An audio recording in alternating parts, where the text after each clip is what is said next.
YCP మినహా అన్ని పార్టీలతో పొత్తు పెట్టుకున్న వ్యక్తి చంద్రబాబు అని అన్నారు మంత్రి బుగ్గన.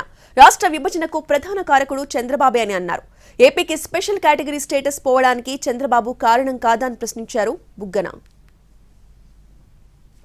రాష్ట్ర పునర్వ్యవస్థీకరణ ఈయన కాదండి ముఖ్యమైన కారకుడు, one of the important persons. Telangana చేయండి అని చెప్పి 2008లో లక్షణంగా ఈయన రాసినాడు.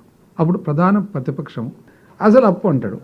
ఇది ఎవరు కారకుడు? మీరు కదా. ఇన్నిసార్లు రాజకీయాలు మార్చి ఐడియాలజీ మార్చి 30 సంవత్సరాలు మీ ప్రభావం ఈ రాష్ట్రం మీద చూపి ఓసారి స్పెషల్ ప్యాకేజ్ అంటారు, ఓసారి ఇప్పుడు స్పెషల్ కేటగిరీ స్టేటస్, ప్రత్యేక హోదా మన రైట్.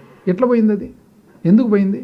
మీరు కాదా ఆ రోజు సెప్టెంబరు పోయి మీరు మీ వాళ్ళు పోయి ఆలోచన లేకుండా మీరు పోయి ఎటువంటి స్పెషల్ ప్యాకేజ్ తెచ్చుకున్నారు? ఏమన్నా ఉందా స్పెషల్ ప్యాకేజ్? ప్రజలందరూ కూడా ఇవన్నీ కూడా గమనించాలి. అసలు ఎందుకు రాష్ట్రం ఈ పరిస్థితుల్లో ఉంది, ఎందుకు రాష్ట్రం ఈ అప్పుల్లో ఉందంటే దీనికి ప్రధానమైన కారకుడు నన్ను అడిగితే ప్రధానమైన కారకుడు చంద్రబాబు నాయుడు గారు అని చెప్పొచ్చు. ఎందుకంటే ఆయన పొలిటికల్ ఫిలాసఫీ, ఆయన పొలిటికల్ ఐడియాలజీ, ఆయన యాక్షన్స్, ఆయన తీసుకున్న నిర్ణయాలు అన్నీ కూడా డిటర్మెంటల్. రాష్ట్రానికి ఇబ్బంది కలిగే పరిస్థితులు తెచ్చి ఈరోజు ఇంత అన్యాయమైన పరిస్థితి తెచ్చినా అని చెప్పి ప్రజలందరికీ కూడా చాలా సవినయంగా ప్రజలందరికీ నేను తెలియదు.